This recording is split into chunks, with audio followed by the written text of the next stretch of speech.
ഇനി നിങ്ങൾ അറിയേണ്ട വേറൊരു കാര്യമുണ്ട്. അതെന്താ? ഇവിടെ കാര്യമായി പ്രസംഗിച്ച മറ്റൊരു കാര്യം ഒരു വേലി വിവാദമാണ്. വേലി വിവാദം.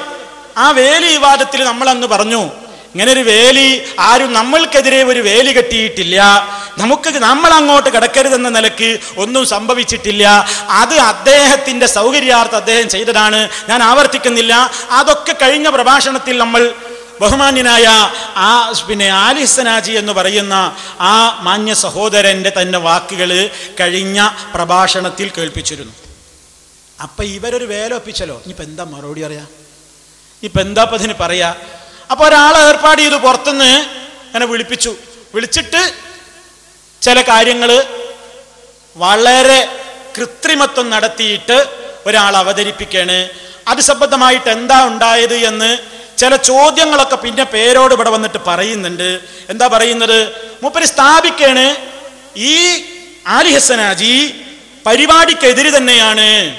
അതുപോലെ തന്നെ സലഫിയുടെ ഈ ഗണ്ണന പ്രസംഗം കൊണ്ട് സലഫിക്ക് പരാജയമാണ്, പേരോടിന്റെ വാദത്തിനൊന്നും മറുപടി അറിയാൻ അയാൾക്ക് പറ്റിയിട്ടില്ല എന്നൊക്കെ ആലി ഹസനാജി പറഞ്ഞിട്ടുണ്ട് എന്ന് വരുത്തി തീർക്കുന്ന നിലക്ക് ആലി ഹസനാജിയുമായിട്ട് ഫോണിലൊരു സംസാരം, എന്നിട്ട് അതിങ്ങനെ പിടിച്ചു വെച്ചിട്ട് ഇവിടെ കൊടുത്തിട്ട് ഇങ്ങനെ കാണിച്ചിട്ട് ഇപ്പൊ ഞാൻ പറഞ്ഞത് ശരിയെന്നല്ലേ എന്നിങ്ങനെയുള്ള ഒരു അവതരണം. എന്താ ഇതിന്റെ നിജസ്ഥിതി എന്ന് ആലി ഹസനാജിനോട് നമുക്ക് ഇനിയും ബന്ധപ്പെടാലോ. ആലി ഹസനാജിയുമായി ബന്ധപ്പെട്ടോ അദ്ദേഹം അതിന്റെ നിജസ്ഥിതി പറയുന്നത് ഇതാ അടുത്ത ഇന്റർവ്യൂ ഒന്നുകൂടി കേട്ടോളൂ. നാദാപുരത്ത് താങ്കളുടേതായി കിടക്കുന്ന സ്ഥലത്ത് ഇനി ആരും പരിപാടി സംഘടിപ്പിക്കരുത് എന്ന് കരുതിയാണ് താങ്കൾ ആ സ്ഥലം വേലി കെട്ടി അടച്ചത് എന്ന് താങ്കൾ പറഞ്ഞിരുന്നു. അതിൽ സലഫിയെ താങ്കൾ ഉദ്ദേശിച്ചിരുന്നു? ഇല്ല, സലഫിയെ ഉദ്ദേശിച്ചിട്ടല്ല ഞാൻ പറഞ്ഞത്. പൊതുവെ എൻ്റെ ബിൽഡിങ്ങിൻ്റെ വർക്ക് നടത്തുന്നതുകൊണ്ട് ഞാൻ അവിടെ വേലി കെട്ടി മുട്ടിച്ചു എന്ന് മാത്രമേ ഉള്ളൂ. അതുമാത്രമല്ല, സലഫിക്ക് ആ സ്ഥലം എൻ്റെ മുൻ അഭിമുഖത്തിൽ ഞാൻ പറഞ്ഞിട്ടുണ്ട്. സലഫിക്ക് എപ്പോൾ വേണമെങ്കിലും ഈ സ്ഥലം ഞാൻ ഇതിനു വേണ്ടിയിട്ട് ഞാൻ കൊടുക്കുമെന്ന് ഞാൻ പറഞ്ഞിട്ടുണ്ട്. അത് ഇന്നും ഞാൻ എന്നും പറയാൻ തയ്യാറാണ്. എന്നും എൻ്റെ അടുത്തുള്ള ഈ സ്ഥലം എൻ്റെ അടുത്തുള്ള കാലത്തോളം എന്ത് ചെയ്യൂ, സലഫിക്ക് ഈ സ്ഥലം ഞാൻ എന്ന് വേണമെങ്കിലും ഞാൻ കൊടുത്തോളും. അടുത്ത ഭാഗം, അടുത്ത ചോദ്യം തന്നെ. സലഫിക്ക് പരാജയമാണ് നിങ്ങൾ പറഞ്ഞിട്ടുണ്ടോ? മറുപടി അറിയാൻ കഴിഞ്ഞിട്ടില്ല എന്ന ചോദ്യത്തിന് അദ്ദേഹം പ്രതികരിക്കുന്നത് നോക്കൂ. താങ്കളുമായി പേരോടിൻ്റെ ആൾ നടത്തിയ ഫോൺ സംഭാഷണത്തിൽ ഈ പരിപാടിയിൽ സലഫിക്ക് മറുപടി പറയാൻ സാധിച്ചിട്ടില്ല എന്ന് താങ്കൾ പറഞ്ഞതായി ധ്വനിപ്പിക്കുന്ന രൂപത്തിലുള്ള ഒരു സംഭാഷണം കണ്ടു. സത്യത്തിൽ താങ്കൾ സലഫിയെയാണ് ഉദ്ദേശിച്ചത്? ഒരിക്കലും സലഫിയല്ല, ഞാൻ പേരോടിനെ ഉദ്ദേശിച്ചിട്ടാണ് ഞാൻ പറഞ്ഞത്. പേരോടിന് ഒരു മറുപടിയും പറയാൻ പറ്റിയിട്ടില്ല. ഒരുപാട് നല്ല മാറ്റങ്ങൾ നാദാപുരത്ത് ഉണ്ടായിട്ടുണ്ട് എന്നുള്ള രീതിയിലാണ് ഞാൻ ആ അഭിമുഖത്തിൽ പറഞ്ഞിരിക്കുന്നത് വ്യക്തമായിട്ട്. അത് മാത്രമല്ല, എൻ്റെ ഈ സംഭാഷണം, ടെലിഫോൺ സംഭാഷണം ഒരുപാട് ദുരുപയോഗം ചെയ്തിട്ടാണ് ഇയാൾ എന്ത് ചെയ്ത് പിന്നെ ഇതിൽ ഇവര് കേസറ്റിൽ ഇറക്കിയിരിക്കുന്നത്. ഇത് എനിക്ക് വ്യക്തമായിട്ട് ഇപ്പം മനസ്സിലാക്കാൻ പറ്റുന്നത്, പിന്നെ പേരോടിൽ ഒരുപാട് കേസറ്റ് കണ്ടിട്ടുണ്ട്, ഒരുപാട് കട്ട് ചെയ്ത് സാധാരണവരെ പറ്റി പറയുന്നൊരു വിഷയമാണിത്. ഇത് ഒരുപാട് കേസറ്റ് അപ്പുറം ഇപ്പോഴും കട്ട് ചെയ്തിട്ടുണ്ട്. പക്ഷേ എൻ്റെ അനുഭവത്തിൽ എനിക്കത് മനസ്സിലായി. കാരണം ഇങ്ങനെയാണ് ഇവർ കേസറ്റ് ഇറക്കുന്നത്. 100% ഇവർക്ക് തൻ്റെ ഉണ്ടെങ്കിൽ എന്ത് ചെയ്യണം, എൻ്റെ ഈ സംഭാഷണം 100% ഫുള്ളായിട്ട് ഇവർ പുറത്തു വിട്ടെ. ഞാൻ എന്താണ് പറഞ്ഞതെന്ന് ആരെ എന്നോട് എന്ത് ചോദിച്ചു എന്നുള്ള രീതിയിൽ മറുപടി വരട്ടെ. അതുമാത്രമല്ല, സലഫീൻ്റെ ആളാണെന്ന് പറഞ്ഞിട്ട് റൌഫ് എന്ന് പറയുന്ന ഒരാളാണ് എന്നെ കുണ്ടോട്ടിക്കാരനാണെന്ന് പറഞ്ഞിട്ട് എന്നെ വിളിക്കുന്നത്. പേരോടിൻ്റെ ആള് സലഫീൻ്റെ ആള്. എന്തിനാണ് ഇവർ കളവ് പറയുന്നത്? ഇവർ ദീനിൻ്റെ ആൾക്കാരാണോ? സലഫിന്റെ ആള് എന്ന് പറഞ്ഞാണ് വിളിച്ചത്. സലഫിന്റെ ആളാണെന്ന് പറഞ്ഞിട്ടാണ് വിളിച്ചത്. എന്നിട്ട് മതാരി എന്ന് പറയുന്ന ഒരു സായാഹ്ന പത്രത്തിൽ കൊടുക്കാനെന്ന് പറഞ്ഞിട്ടാണ് എനിക്ക് അഭിമുഖം തന്നത്. ഒരുപാട് നേരം സംസാരിച്ചിട്ടുണ്ട്, ഒരുപാട് സമയം സംസാരിച്ചിട്ടുണ്ട്. അതുമാത്രമല്ല, എന്നിട്ട് അവർ പറയുന്നുണ്ട്, എന്നിട്ട് ഈ ഒരു AP-നെ പറ്റി പല ഇതും എന്നോട് പറയുന്നുണ്ട്, പേരോടിനെ പറ്റിയിട്ട്. ഇനിയും ഞാൻ സലഫിക്ക് സ്ഥലം കൊടുക്കുമെന്ന് താങ്കൾ പറഞ്ഞിരുന്നു കഴിഞ്ഞ പ്രാവശ്യം. അതിൽ ഉറച്ചു നിൽക്കുന്നുണ്ട് ഇപ്പോഴും? തീർച്ചയായിട്ടും ഞാൻ മുസ്ലിം സലഫിക്ക് എന്ന് വേണമെങ്കിലും ഞാൻ ഈ പരിപാടി ഇപ്പം നാദാപുരത്ത് നടക്കുന്ന ഈ പരിപാടി തന്നെ ഞാൻ സംഘാടകരോട് പറയുന്നത് ഇവിടെ വെച്ച് നടത്താൻ വേണ്ടിയിട്ട്. അവർ ജനബാഹുല്യം കൊണ്ട് അവിടെ ഉൾക്കൊള്ളാൻ പറ്റാത്ത, ജനങ്ങളെ ഉൾക്കൊള്ളാൻ പറ്റാത്തത് കൊണ്ട് മാത്രമാണ് പഴയ സ്ഥലത്തേക്ക് മാറ്റിയിരിക്കുന്നത്. കേട്ടില്ലേ? ഈ കുറി തന്നെ അവിടെ പരിപാടി നടത്തിക്കോന്ന് സമ്മതിച്ച സംഘാടകരോട് എന്നെ വിളിച്ച് പറഞ്ഞതാ, നടത്തിക്കോലും അവിടെ പരിപാടി. പക്ഷെ നമ്മളെ പ്രവർത്തകർ പറഞ്ഞു ഈ ജനബാഹുല്യം ഇനി അവിടെ ഒന്നും ഒതുങ്ങൂല, അതുകൊണ്ട് ഇനിയിപ്പോൾ അവിടെ കിട്ടിയിട്ട് നമുക്ക് വലിയ വിഷമാകും, അതുകൊണ്ടാണ് സൗകര്യമുള്ള സ്ഥലത്തേക്ക് മാറിയത്. ഇനിയിപ്പോൾ കഴിഞ്ഞ പരിപാടി നടന്ന തൊട്ടപ്പുറത്തെ പറമ്പിലേട്ടോ, ഇപ്പുറത്തെ പറമ്പിലേക്ക് മാറി. ഇനിയിപ്പോൾ അപ്പോൾ കഴിഞ്ഞ പറമ്പിൽ ഇപ്പം എന്തുണ്ട്, പോയി നോക്കിയാൽ കാണാം അവിടെ വാഴ വെച്ചിട്ടുണ്ട് കേട്ടോ. ഇനിയിപ്പോൾ അടുത്ത പ്രസംഗം അത് സലഫി ചവിട്ടരുതെന്ന രൂപത്തിൽ വാഴ വെച്ച് ബന്ധാക്കി എന്നറിയിപ്പോ. ഞങ്ങൾ അന്ന് പറഞ്ഞു ഞങ്ങൾക്ക് നാദാപുരത്ത് എവിടെയും പ്രസംഗിക്കാൻ സ്ഥലം കിട്ടും. തെളിവാത് ഒന്നവിടെ, രണ്ടിവിടെ, മൂന്നിവിടെ, ഇനി ഇൻഷാ അല്ലാഹ് എവിടെയാണെങ്കിൽ അവിടെ. നിങ്ങളൊന്ന് മനസ്സിലാക്കിക്കോ. ഇതുപോലെ നിങ്ങൾ എല്ലാവരെയും ഇങ്ങനെ വിളിച്ചിട്ട് നിങ്ങളെ കള്ളത്തരങ്ങൾ ലോകം ഇങ്ങനെ അറിയണം. നിങ്ങൾ ഫോൺ ചെയ്യുക, എന്നിട്ട് കുറെ മുറിക്കുക, എന്നിട്ട് പറയത്തത് പറഞ്ഞു, ആ രൂപത്തിലൊക്കെ പറയുന്നുണ്ടല്ലോ. വിശദമായി നിങ്ങൾ കേട്ടല്ലോ ആ വിഷയത്തെ പറ്റി. ഒരു ദിവസത്തെ പ്രസംഗം മുഴുവൻ അതാ മൂപ്പരെ വേലി. ആ വേല നടക്കൂല പേരോടെ. സർവ്വ വേലയും പൊളിഞ്ഞു ഈ വേലി വിവാദത്തിന്റെ അവസാനം. കണ്ടില്ലേ? അതിമൊന്നും സമയം കളയേണ്ട കാര്യമില്ല. ആളുകളൊക്കെ ഉത്ബുദ്ധരാണ്. ഒരു മേറ്ററും ഇല്ലാഞ്ഞിട്ട് ഒരാൾ ഇതിങ്ങനെ കൊണ്ടെടുക്കുക, വേലി കെട്ടി ബന്ധാക്കി രൂപത്തിൽ എന്നാ ഞാൻ പറഞ്ഞത്, ചവിട്ടരുതെന്ന രൂപത്തിൽ. ഓ എന്താ വ്യാഖ്യാനവും തഫ്സീറും ഒക്കെ അറിയോ? ആ തഫ്സീറൊന്നും വേണ്ടല്ലോ, ഉടമേനെയാണ് പറഞ്ഞില്ലേ, മനസ്സിലായില്ലേ? പിന്നെ നമ്മളന്ന് പറഞ്ഞു ഇയാൾക്ക് ഈ കാപ്പട്യങ്ങൾ എമ്പാടുണ്ട്. ഒന്ന് പറഞ്ഞതല്ല പിന്നെ പറയാ, പിന്നെ പറഞ്ഞതല്ല പിന്നെ പറയാ. നമ്മൾ അന്ന് പറഞ്ഞു ഈ കൈചുംബനത്തിന്റെ കാര്യം മൂപ്പര് പറഞ്ഞപ്പോ, കൈ ചുംബിക്കലുണ്ടല്ലോ, കൈ മുത്തരുത്. ഈ കൈമുത്തന കാര്യം പറഞ്ഞപ്പോ മൂപ്പരെന്ന് പറഞ്ഞ് നമ്മളെ കൈ ഒരാൾ മുത്താൻ വരുമ്പോ നമ്മൾ ഒരിക്കലും എന്താ ആഗ്രഹിക്കണ്ട, എൻ്റെ കൈയിന്റെ ഗുണം കൊണ്ട് അയാളുടെ മൂക്കിന് വർക്കത്ത് അയാൾക്ക് കിട്ടട്ടെ നല്ല ചിന്തിക്കേണ്ടത്. അത് കിബറാനാ പറഞ്ഞ്.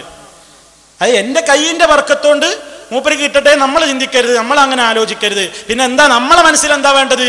അയാളെ മൂക്കിന്റെ ഗുണം കൊണ്ട് എൻ്റെ കൈ ഒന്ന് രക്ഷപ്പെടുത്തേന്ന്. എന്താ രസം! പേരോട് ഇങ്ങനെ കൈ വെച്ചെടുക്കണം എന്തിനാണെന്നറിയോ? ഓരോരുത്തരും മുത്തുനോന്റെ ഒക്കെ മൂക്കിന്റെ ബർക്കത്ത് ഇങ്ങനെ കയറാൻ, മൂപ്പര കയ്യുമ്മൽ കൈ മൂക്കിന്റെ ബർക്കത്ത് കയറാനാ കൈ വെച്ചെടുക്കുന്നത്. അങ്ങനെയാണ് മൂപ്പര് കൈ വെച്ചെടുക്കുന്നത്. മാത്രല്ല മൂപ്പര് പിന്നെ പറയുന്നുണ്ട്, എന്ന് വെച്ച് ഒരാൾ മുത്താൻ വന്ന കൈ വലിക്കൊന്നും വേണ്ട, അതൊന്നും ഇസ്ലാമിലില്ല. എന്ന് വെച്ചാല് ഒരാളിപ്പോ അപ്പൊ എന്തിനാങ്ങൾ പിന്നെ ഈ കൈ വലിക്കുന്നത്? കൈ വലിക്കണ്ട, അത് ഇസ്ലാമിലില്ല. അങ്ങനെ കൈ വലിക്കൊന്നും വേണ്ട, അത് ഇസ്ലാമിലില്ല നിങ്ങൾ പറഞ്ഞില്ലേ. എന്നാൽ നിങ്ങൾ ഇസ്ലാമിലില്ലാത്ത പണി നിങ്ങളെ കൊണ്ടും ചെയ്യിപ്പിക്കുന്നുണ്ട്, കാന്തപുരത്തെ കൊണ്ടും ചെയ്യിപ്പിക്കുന്നുണ്ട്. അതാ ഇങ്ങനെയൊക്കെ ഒരു മൂക്കിന്റെ ഗുണം എന്ത് നിങ്ങൾക്ക് കിട്ടിക്കൂടെ? ഒരാളത് അങ്ങക്ക് മൂക്കിന്റെ ഗുണം തരാൻ വേണ്ടി വന്നില്ലേ, അപ്പൊ എന്തിനാ ഉസ്താദ് ആ ഗുണം നിഷേധിച്ചത്? കാണിച്ചു കൊടുക്കും മോനെ.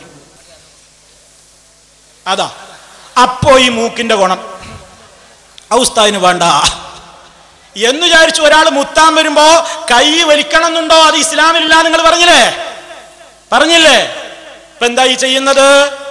അപ്പൊ ഉസ്താദിന് മറ്റുള്ളവരെ മൂക്കിന്റെ ഗുണമൊന്നും വേണ്ടല്ലേ? അപ്പൊ അവിടെ മൂക്കെന്ത് അവന്ന് ചങ്ങായിക്ക് ജലദോഷ?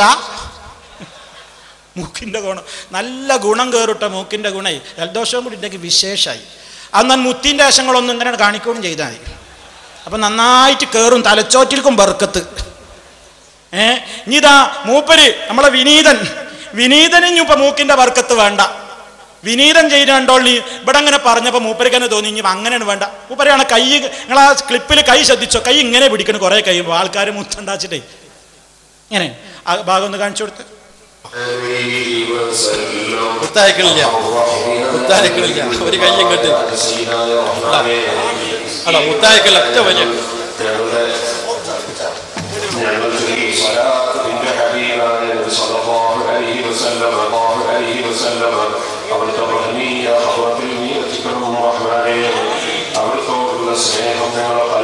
ഒരു മിനിറ്റ് ഒന്ന് നിൽക്കട്ടെ, ഒരു മിനിറ്റ്, ഒരു സെക്കൻഡ്. അവിടെ നിങ്ങൾ വേറൊരു രംഗം കണ്ടോ? അവിടെ നിങ്ങൾ ഇത് പണ്ട് കാണിച്ച ക്ലിപ്പല്ലോ, വേറെ മൂപ്പരിനോട് എല്ലാ വരവിനും കാണിക്കാൻ പറഞ്ഞതുകൊണ്ടാണ് ഞാൻ കാണിക്കുന്നത്. പുതിയതൊന്നും വേണല്ലോ. ആ ക്ലിപ്പല്ല ഇത്, പോക്കറ്റിൽ കിടാൻ പറഞ്ഞ ആ ക്ലിപ്പല്ല. മൂപ്പർ ഇവിടെ പോക്കറ്റിൽ കിട്ടപ്പോൾ മൂപ്പർ ഇവിടെ വന്ന് പറഞ്ഞിരുന്നു അത് ഞാൻ സിറാജുലുദയിൽക്കുള്ളതാണ്, അതുകൊണ്ടാണ് പോക്കറ്റിൽ ഇടുന്നത്. പക്ഷെ മോലിയന്മാർക്ക് വിശ്വാസം വേണ്ടേ? ഒരു മോലിയര് മൂപ്പരെ പോക്കറ്റിലേക്ക് വല്ലതും വീണുണ്ടോ എന്ന് ഇങ്ങനെ നോക്കി നിൽക്കുന്നുണ്ട് കേട്ടോ. കണ്ടോണ്ട് പറഞ്ഞുതരാം. അതാ നോക്കണേ, പോക്കറ്റിലേക്ക് വല്ലതും വരുന്നുണ്ടോ നോക്കിയാ ഇട്ടു വേണ്ട അപ്പെടുക്കും മോലിയര്. വിശ്വാസല്ലേ? നോക്കിക്കോളീൻ, കണ്ടോ, ശ്രദ്ധിച്ചോളി. അതാ പോക്കറ്റ് അടിച്ചു. എന്ത് ഇവിടെ വന്ന് പ്രസംഗിച്ചിട്ട് എന്താ? എന്റെ പോക്കറ്റിൽ ഇരുന്നത് അത് മുങ്ങളിവിടെ ഒന്നും പറഞ്ഞ് നിങ്ങളെ ആൾക്ക് വരെ വിശ്വാസമില്ല. വീണ അപ്പം പോക്കറ്റ് അടിച്ചു മൂപ്പര്.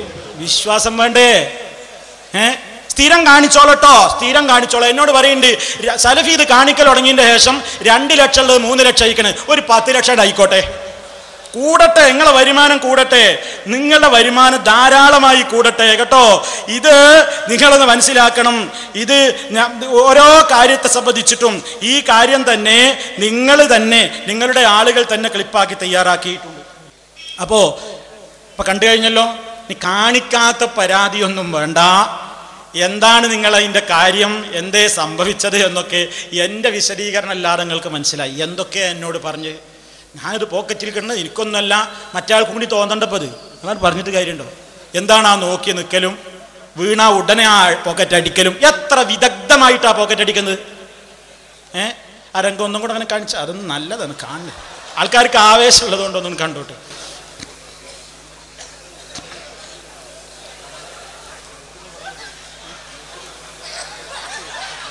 വേണ്ട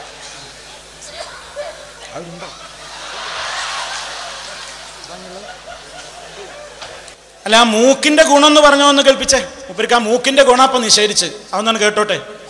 എന്താ അപ്പൊ മൂക്കിന്റെ ഗുണം പോയത്? നമ്മളെ കൈപിടിച്ച് ചുംബിക്കണമെന്ന് നമ്മൾ കരുതരുത്, അത് ആഗ്രഹിക്കരുത് എന്നൊക്കെ ഞാൻ പറഞ്ഞു. അങ്ങനെ തന്നെയല്ലേ? അങ്ങനെ തന്നെയല്ലേ? അതേ സമയത്ത് ഒരാൾ വന്ന് ചുംബിക്കുമ്പോ കൈ വലിച്ചു കളയണോ? ബഹുമാനപ്പെട്ട പുല്ലൂക്കർ ഉസ്താദ് എന്നോട് പറഞ്ഞ എനിക്ക് ഓർമ്മയുണ്ട്. പറഞ്ഞ എന്താ അറിയോ? ആരൊക്കെ ചുംബിക്കുന്നുണ്ടെ ചുംബിച്ചോട്ടെ, അവർക്ക് എന്തോ കിട്ടുന്ന കിട്ടിക്കോട്ടെ, നമുക്ക് അങ്ങനെ തോന്നൽ വേണ്ട, നമ്മളെ മനസ്സിലങ്ങനെ തോന്നൽ വേണ്ട. പഠിച്ചവനെ അവന്റെ മൂക്കിന്റെ ബർക്കത്തുകൊണ്ട് എന്റെ കൈ രക്ഷപ്പെടുത്തണേ എന്ന് ചിന്തിക്കാം. കണ്ടോ, അത് ഇസ്ലാമിലില്ലാന്ന് നിന്റെ പേരിൽ നോണെന്നും പറയണ്ട. നിങ്ങൾ അത് ഇസ്ലാം അല്ലാന്നും പറഞ്ഞിട്ടുണ്ട്. എന്താ അവിടെ ക്ലിപ്പിന് ചിത്രത്തിനൊരു ചാട്ടം? ഏയ് മനസ്സിലായില്ലേ? നിങ്ങൾക്ക് മൂക്കിന്റെ ബർക്കത്തൊന്നും വേണ്ട, നിങ്ങൾക്ക് മൂക്കിന്റെ ബർക്കത്തൊന്നും വേണ്ട. അപ്പൊ കയ്യൊലിക്ക, പിന്നെ കുറച്ചു നേരത്തിന് ഇങ്ങനെ തന്നെ കൈ മുത്താൻ വരുമ്പോൾ അത് വേണ്ട. അപ്പൊ നിങ്ങൾ ഓരോന്ന് പറയുമ്പോൾ അത് സംബന്ധമായിട്ട് നിങ്ങളുടെ പ്രവൃത്തി എന്താണ് എന്നുകൂടി നിങ്ങളൊന്ന് മനസ്സിലാക്കേണ്ടതുണ്ട്.